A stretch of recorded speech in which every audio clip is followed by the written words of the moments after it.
अस्सलामुअलैकुम, welcome to मान राय academy. इस वीडियो में हम बात करेंगे क्वेश्चन नंबर 5 के तमाम जो जुज़ हैं उनको हम हल करेंगे और ये यहाँ पर प्रोग्राम दिए हुए हैं, हमने इनकी आउटपुट जो है वो बतानी है। तो सबसे पहला क्वेश्चन है ये आपके सामने जो आप देख रहे हैं अभी। तो यहाँ पर हमें कुछ वैल्यूज़ दी गई हैं, 3 वेरिएबल उसने लिए हैं पहले इंटीजर डाटा टाइप के अंदर, और यहाँ पर उसने x की वैल्यू बताई है 2 और y इसी तरह z के अंदर जो है वो उसने कुछ वैल्यूज़ असाइन करवाई हैं। फिर उसने 3 और इंटीजर वेरिएबल लिए हैं, इंटीजर डाटा टाइप के अंदर 3 और वेरिएबल उसने रख लिए हैं, आंसर 1 और आंसर 2 आंसर 3, ये 3 वेरिएबल उसने रखे हैं। अब आंसर 1 को उसने डिफ़ाइन किया है कि आंसर 1 जो है x को आपने z पे डिवाइड करना है और मल्टीप्लाई करना है y के साथ। अब ये जिस प्रेसिडेंस के अंदर भी आप इसको हल करेंगे तो इसका जवाब वो नहीं आएगा जो आप कैलकुलेटर की मदद से निकालेंगे या फिर आप डायरेक्ट ज़बानी जो है जिस तरह आप फार्मूला जिस तरह आप जो है वो मैथ करते हैं और इस तरह जवाब निकालते हैं। तो इस सवाल के अंदर एक बहुत ही बारीक चीज़ जो है वो मैं आपको अभी बताने लगा हूँ। आपको वो चीज़ अगर समझ आएगी तो ही आप इसकी आउटपुट ज़बानी लिख सकेंगे, वरना प्रोग्रामिंग की मदद से तो आपको पता चल ही जाएगा, लेकिन वो फिर रट्टा मारने वाली बात हो जाएगी। इसको समझने के लिए बहुत ज़रूरी है कि आप वो पॉइंट समझ लें। अब यहाँ पर आप देखें तो x को z पर डिवाइड करवा रहा है। x हमारे पास है 2 और z हमारे पास है 6। x को z पर डिवाइड करने से हमें जो वैल्यू मिलती है वो 0.333 मिलती है, और 0.33 को अगर हम 3 के साथ ज़रब देते हैं तो वो हमारे पास वैल्यू आती है 1। लेकिन 1 जो है आउटपुट में जब ये हम प्रोग्राम लिखते हैं तो प्रोग्रामिंग के अंदर 1 वैल्यूज़ हमें 1 जो वैल्यू है वो हमें नहीं मिलती। क्यों नहीं मिलती, उसी की जो है मैंने बात बतानी है आपको, वही तो इसके अंदर राज है जो मैं अभी बताने लगा हूँ आपको। ये प्रोग्राम मैंने पहले ही टाइप कर दिया है, तो इसकी आउटपुट देखने के लिए हम इसको एग्जीक्यूट करवाते हैं। तो यहाँ पर आप देख सकते हैं वैल्यू जो हमें मिल रही है वो 0 मिल रही है। अब 0 किस तरह से मिल रही है ये मैं आपको बताता हूँ। क्योंकि हमारे पास जो यहाँ पर हमने डाटा टाइप्स ली हैं वो हमने इंटीजर डाटा टाइप्स ली हैं दोनों के अंदर, और डाटा टाइप जो इंटीजर होती है उसका जो रूल है वो ये है कि वो पॉइंट के बाद वाली वैल्यू कंसीडर ही नहीं करता, उसको इग्नोर कर देता है। तो यहाँ पर आप इसको मैं आपको कमेंट में बताता हूँ कि x को जब z पर डिवाइड करेंगे तो आपके पास 0.333 ये वाली वैल्यू आती है। अब यहाँ पर उसको इसका कोई पता नहीं है जो ये वाली वैल्यू आ रही है, इसको अगर हम फिर ज़रब देते हैं इस 3 के साथ तो वो वैल्यू हमें 1 मिलती है। लेकिन यहाँ पर जो हमारा प्रोग्राम है और इसके अंदर जो इंटीजर डाटा टाइप है वो सिर्फ 0 को काउंट करेगा, और 0 को किसी भी वैल्यू से अगर आप मल्टीप्लाई करते हैं तो वो तो 0 ही रहेगी। इसी वजह से जो हमें आउटपुट मिल रही है वो 0 मिल रही है। उसके बाद है हमारे पास y plus z divided by y and multiply by 2। तो यहाँ पर पहले हम z और y को जो है डिवाइड करते हैं। z में हमारे पास वैल्यू है 6 और y में हमारे पास वैल्यू है 3। तो 6 को 3 पे डिवाइड करने से हमें जो वैल्यू मिलती है वो है 2। 2 को हम 2 से ज़रब देते हैं तो जवाब आता है जी 4। 4 को हम 3 में जमा करेंगे तो वो हमारा जवाब आ जाएगा 7। इसी तरह अगला प्रेसिडेंस जो है उसको भी देख लेते हैं। पहले जो है वो डिवाइड करते हैं हम, z को x पर डिवाइड करने से हमें वैल्यू मिलेगी 3। उसके बाद इसको हल करेगा, ये जो x और y मल्टीप्लाई है, x हमारे पास है जी 2 और y हमारे पास है 3। तो 3 और 2 ज़रब खाएंगे तो वो हो जाएंगे 6, और यहाँ पर हमारे पास जो वैल्यू आ रही है वो है 3। तो 6 और 3 जब आपस में जमा होंगे तो उनकी वैल्यू आ जाएगी 9। तो ये इस तरह जो है ये आउटपुट आपको यहाँ पर दिखा रहा है, 0 ये आंसर 1 के लिए और 7 आंसर 2 के लिए, और आंसर 3 जो है उसके लिए 9 दिखा रहा है। तो मुझे उम्मीद है कि ये वाली जो परेशानी है ये आपको क्लियर हो गई होगी, क्योंकि हमने यहाँ पर इंटीजर डाटा टाइप लिया हुआ है। अगर हम इसके अंदर फ्लोट डाटा टाइप लेंगे तो ये हमें वैल्यू जो है वो 1 दिखाएगा। मैं आपको ये चेंज भी करके दिखा देता हूँ ताकि आपकी परेशानी जो है वो दूर हो जाए कि ये क्या कन्फ्यूजन है इसके अंदर, इस सवाल के अंदर।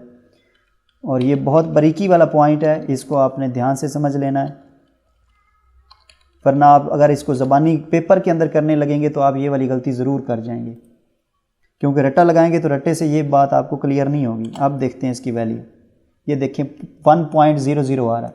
ये 1 पॉइंट क्यों आ रहा है, क्योंकि अभी उसकी ओरिजिनल वो वैल्यू दिखाएगा जो इसकी बनती है। लेकिन इंटीजर में वो ओरिजिनल वैल्यू नहीं दिखा सकता क्योंकि वो ज़ीरो जो है उसके बाद वाली वैल्यू को कंसीडर ही नहीं करता। तो ये पॉइंट उम्मीद है आपको क्लियर हो गया होगा। अब हम नेक्स्ट जुज़ की तरफ चलते हैं। नेक्स्ट जुज़ है हमारे पास ये वाला इंक्लूड बी जो जुज़ है, इसमें वो दो उसने प्रिंट एफ फंक्शन यूज़ किए हैं और उनके अंदर कुछ उसने सीक्वेंस स्केप सीक्वेंस यूज़ किए हैं कंफ्यूज करने के लिए, और स्केप सीक्वेंस के साथ उसने नॉर्मल जो वर्ड हैं वो भी यूज़ कर लिए। तो यहाँ पर उसने 2n यूज़ किए हैं, ये हूबहू प्रिंट हो जाएंगे जिस तरह यहाँ पर हैं इसी तरह प्रिंट हो जाएंगे। उसके बाद है स्केप सीक्वेंस n है और फिर स्केप सीक्वेंस n है। और स्केप सीक्वेंस का आपको पता होना चाहिए, एक होती है फॉरवर्ड स्लैश और एक होती है बैक स्लैश। तो जो बैक स्लैश होती है उसके साथ ये स्केप सीक्वेंस यूज़ होती हैं। तो यहाँ पर स्केप सीक्वेंस बैक स्लैश के साथ है, तो ये मतलब है दो जो लाइनें हैं वो उसमें चली जाए, एक लाइन छोड़ेगा फिर दूसरी लाइन छोड़ेगा, उसके बाद फिर ये 3n जो है वो प्रिंट करेगा। उसके बाद एक फिर स्केप सीक्वेंस आएगा यानी नेक्स्ट लाइन पर जाएगा और सिर्फ एक n जो है वो प्रिंट होगा। उसके बाद फिर स्केप सीक्वेंस है, उसके बाद ये t प्रिंट कर देगा और उसके बाद ये टैब जो है ये दिखा देगा 8 स्पेसेस का फासला दिखाएगा। 8 स्पेसेस के फासले पर आपको ये प्रिंट करके दिखाएगा, 2n प्रिंट करेगा। और उसके बाद ये आप देखें स्लैश है, ये फॉरवर्ड स्लैश है, तो ये बैक स्केप सीक्वेंस नहीं है, ये नेक्स्ट लाइन पर हमें नहीं दिखाएगा।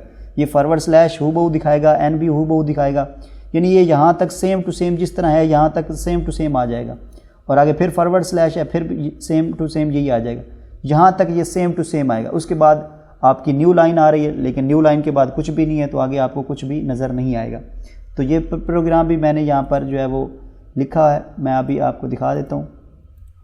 ये देखें, इसका अब आउटपुट देख लेते हैं कि ये किस तरह से आउटपुट दिखाएगा। ये देखें जी, जिस तरह मैंने आपको बताया था बिल्कुल, ये दो लाइनें उसने छोड़ दी, फिर स्पेस छोड़ के आगे इसने प्रिंट किए, फिर उसने एक n प्रिंट करने के बाद फिर वो नेक्स्ट लाइन पर चला गया और फिर उसने t दिखाया, ये वाला t, ये n जो है ये यहाँ पर मौजूद है। ये देखें, ये वाला n जो है एक दरमियान में n खड़ा है और बाकी जो है वो टैब सीक्वेंस जो है उससे पहले t मौजूद है, खाली t जो है वो t दिखाएगा। फिर टैब सीक्वेंस आ जाएगा, स्केप सीक्वेंस में 8 स्पेसेस आएंगी, फिर 2n, ये वाले 2n आ जाएंगे, फिर ये सेम टू सेम आता जाएगा यहाँ तक। ये देखें सेम टू सेम यहाँ तक आता जाएगा, ये n तक जो है ये प्रिंट करके दिखा देगा हमें। तो ये इसका आउटपुट होगा।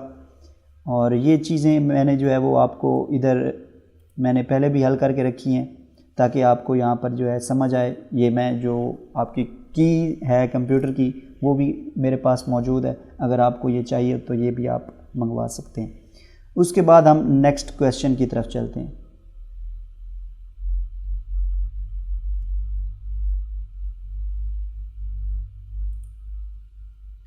नेक्स्ट जो है हमारे पास, ये आपने कुछ वैल्यू, ये बिल्कुल सिंपल है, इसमें कोई कन्फ्यूजन नहीं है। एक वेरिएबल उसने लिया है a और उसमें वैल्यू उसने बता दी है 4, और फिर उसने एक और वेरिएबल लिया है b। इस b के बारे में वो बाद में बता रहा है। फ्लोट में उसने कुछ वैल्यू रखी है 2.3। अब b वो बता रहा है, ये जो वेरिएबल उसने लिया है उसको वो बता रहा है कि ये क्या है, c और a को आपस में मल्टीप्लाई करवा रहा है, तो उसको वो प्रिंट करके दिखा रहा है। ये देखें b, यहाँ पर b है तो ये b यहाँ पर है, तो ये इसकी वैल्यू जो है वो प्रिंट करके दिखा रहा है इंटीजर के अंदर। तो ये 4 और 2.3 को ज़रब देने से जो आपका जवाब आएगा वो इसका जवाब होगा। वो यहाँ पर क्या जवाब होगा वो मैं दिखा देता हूँ आपको। इसका जवाब 9 होगा। इसको मैं आपको प्रैक्टिकली भी करके दिखा देता हूँ प्रोग्राम, क्योंकि मैंने सभी लिख के रखे हैं ताकि आप जो है इसको समझ सकें। ये देखिए जी, ये 9 आपकी वैल्यू जो है यहाँ पर आपको मिलेगी। उसके बाद हम नेक्स्ट क्वेश्चन की तरफ चलते हैं। नेक्स्ट जो हमारे पास है जी डी। इसमें क्या है कि उसने एक वेरिएबल लिया है इंटीजर a, उसके अंदर उसने कुछ वैल्यूज़ बताई हैं, और वैल्यूज़ जो हैं वो उसने जो ऑपरेटर प्रीसिडेंस है उसको चेक करने के लिए जो है वो ये सवाल आपको दिया है कि आपको ऑपरेटर प्रीसिडेंस का पता है या नहीं है। तो आपको जैसा कि पता है कि यहाँ पर पहले मल्टीप्लाई आ रहा है और उसके बाद डिवीज़न आ रहा है, फिर आपकी ये ब्रैकेट आ रही है, फिर आपका प्लस है, फिर ये मॉडुलस है और ये 4 है। तो यहाँ पर आपको सबसे पहले जो है वो सॉल्व होगा, ब्रैकेट सॉल्व होगी, तो यहाँ पर हमारे पास जवाब आ जाएगा 6। उसके बाद हमारे पास जो है जो वैल्यू है 4 मल्टीप्लाई बाय 3, तो 4 को 3 के ऊपर जो है वो हम डिवाइड करेंगे, मल्टीप्लाई करेंगे तो हमारी वैल्यू हो जाएगी 12, और 12 को हम डिवाइड करेंगे 6 के ऊपर तो हमारे पास वैल्यू आ जाएगी 2, हमारे पास वैल्यू आ जाएगी। तो इस सवाल को जो है वो मैं दिखा देता हूँ आपको। ये देखें, इसका रिमाइंडर जो है वो 5 आ जाएगा। 9 को जब आप 2 पे डिवाइड करेंगे, ये मैं आपको यहाँ पर दिखा भी देता हूँ इसकी आउटपुट लेकर, तो ये देखें इसकी आउटपुट जो है वो 5 आ रही है। ये मैंने प्रोग्राम लिखे हैं जस्ट आपको चेक करवाने के लिए ताकि आपको क्लियर हो कि यही आउटपुट इसकी आएगी। प्रोग्राम मैंने पहले से ही टाइप करके रखे हैं और यहाँ पर आउटपुट आपको दिखा रहा हूँ, और ताकि जो है हम वक्त को बचा सकें, इतना जो है लंबा हमारा क्वेश्चन ना हो जाए। उसके बाद है हमारे पास नेक्स्ट क्वेश्चन है, इसमें उसने आपसे ये चेक करने जो है बूलियन एक्सप्रेशन जो है उसने दिखाए हैं और आपसे ये पूछ रहा है कि ये कंडीशन जो स्टेटमेंट है, क्या ये स्टेटमेंट दुरुस्त है। इसमें उसने एंड और आर दोनों यूज़ किए हैं। आपको पता है एंड जो है उसमें दोनों का ट्रू होना ज़रूरी है, और आर में एक भी ट्रू हो जाए तो वो जो है वो ट्रू होता है। अब ये देखें, इसको एक साइड पे रख रहा है और इसको दूसरी साइड पे रख रहा है, और आर का मतलब है या तो ये दुरुस्त है या तो ये दुरुस्त है। अब ये क्या चीज़ है, ये देखें 5 बड़ा है 3 से, ये तो ठीक है। उसके बाद कहता है 4 बड़ा है 6 से, लेकिन 4 तो 6 से बड़ा नहीं है, ये तो गलत हो जाएगी स्टेटमेंट। लिहाजा ये वाली जो स्टेटमेंट लेफ़्ट साइड पर आ रही है, आर के लेफ़्ट साइड पे आ रही है, ये स्टेटमेंट गलत है। उसके बाद हम राइट साइड पे देखते हैं तो क्या है, 7 बड़ा है 3 से, तो ये वाली स्टेटमेंट दुरुस्त हो जाएगी। तो जब हम इसका आउटपुट लेंगे तो ये हमें 1 दिखाएगा। अब 1 का मतलब जो है वो आपको पता है कि 1 जो है बूलियन एक्सप्रेशन के अंदर उसको हम कहते हैं ट्रू है। अगर 0 दिखाता तो उसका मतलब होता फॉल्स। तो यहाँ पर मैं इसको आउटपुट दिखाता हूँ आपको ताकि आपको क्लियर हो सके ये वाली चीज़। ये मैंने सेम प्रोग्राम जो है वो टाइप किया है, इसका आउटपुट लेते हैं तो ये 1 वैल्यू दिखा रहा है। 1 क्यों दिखा रहा है, क्योंकि जो आर के राइट साइड वाली जो कंडीशन है वो ट्रू हो रही है, इसलिए वो पूरी स्टेटमेंट को बता रहा है कि जी ये स्टेटमेंट जो है वो ट्रू है। अगर यहाँ पर दोनों फॉल्स हो जाते हैं, यानी कि 7 जो है, यहाँ पर मैं इसको आप लेस देन करके दिखाता हूँ, ये सिर्फ ये ग्रेटर देन की बजाय हम लेस देन करके इसका आउटपुट लेते हैं तो ये वैल्यू 0 दिखाएगा।